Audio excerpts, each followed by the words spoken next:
आज व्यापारी और दामाद रतनसापुर पहुंचे और वहां पर व्यापार करने लगे। भगवान ने युक्ति रची, व्यापारी को दंड देना है। महल में चोरी हो गई और चोर भाग रहे थे, सैनिक उनका पीछा कर रहे थे। सैनिकों से बचने के लिए चोरों ने सोचा हम पकड़े जाएंगे, तो उन्होंने चोरी का धन था वो व्यापारी की नाव में रख दिया और खाली हाथ आराम से निकल गए। सैनिकों के पीछे, चोरों का पीछा करते करते सैनिक जब व्यापारी नाव के पास पहुंचे तो राजा का धन मिल गया। दो चोर थे, व्यापारी दामाद, दो लोग बैठे, लेकिन चेहरा नहीं देखा कैसे थे। उन दोनों को बंदी बनाकर राजा के पास ले गए। राजा ने भी कोई निर्णय नहीं, सीधे, क्यों, जब विपत्ति आती है तो चली आती है, उसे कोई रोक नहीं सकता। सीधे कारागृह में रख दिया, उनका सारा धन भी राजकोष में रख दिया। और वहां लीलावती कलावती दोनों के ऊपर मुसीबत के पहाड़ थे। चोरी हो गई, चोर सारा धन चुरा कर ले गए, घर में अन्न तक नहीं बचा। हमारे यहाँ लक्ष्मी जो धर्म कमाते हैं ना, इनके 4 पुत्र हैं। लक्ष्मी के शुद्ध 4 हैं। कौन? धर्म, अग्नि, नृप, चोर। पहला पुत्र है धर्म। अगर हम धर्म में धन कमाएं तो हमारा कभी भी अहित नहीं होगा। और अधर्म में अगर धन कमाओगे तो वहां 3 लोग रहते हैं, या चोरी होगी या अग्नि प्रकट हो जाएगी। अपने आप करने, अपने आप आग लग गई, सो कैसे लग गई, या चोरी हो जाए, या दरिद्रता दिखाई देने, अपना धन अपना प्रभाव दिखाता। तो आज चोरी हो गई, सब कुछ खत्म। आज भूख प्यास से व्याकुल होकर व्यापारी की बेटी एक ब्राह्मण के घर गई जहां भगवान की कथा हो रही थी। जब कथा पूर्ण हो गई तो प्रसाद लेके घर आई तो माँ कहने लगी, पुत्री कहाँ गई? तो रात्र के समय में स्त्री को बाहर नहीं जाना चाहिए। तो आज पुत्री कहने लगी, माँ मैं पड़ोस की ब्राह्मण के घर गई थी जहाँ सत्यदेव भगवान की कथा हो रही थी, हम प्रसाद लेकर आए। जैसे कहा तैसी आज माँ की आंखों से आंसू निकल पड़े।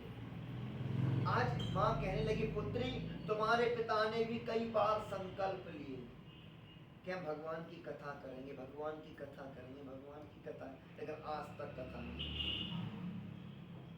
हमारे कहते हैं साहब, ये माताएं होती हैं तो देवी पूजन जाती हैं, तो कहती हैं हमारे लगा वो ब्याह हो जाए हम घंटा चढ़ाएं, हमारी नाती हो जाए तो घंटा चढ़ाएं, हमारे जीव हो जाए तो घंटा चढ़ाएं, और सब कुछ देवी ने दे दो लेकिन उन्हें घंटा नहीं चढ़ाओ। और जब बुढ़ापो आओ तो घंटा उनके अंदर बजन लगा, तो परियां कराए रहे, तो हाथ कराए रहे, तो मूड कराए रहे। क्यों?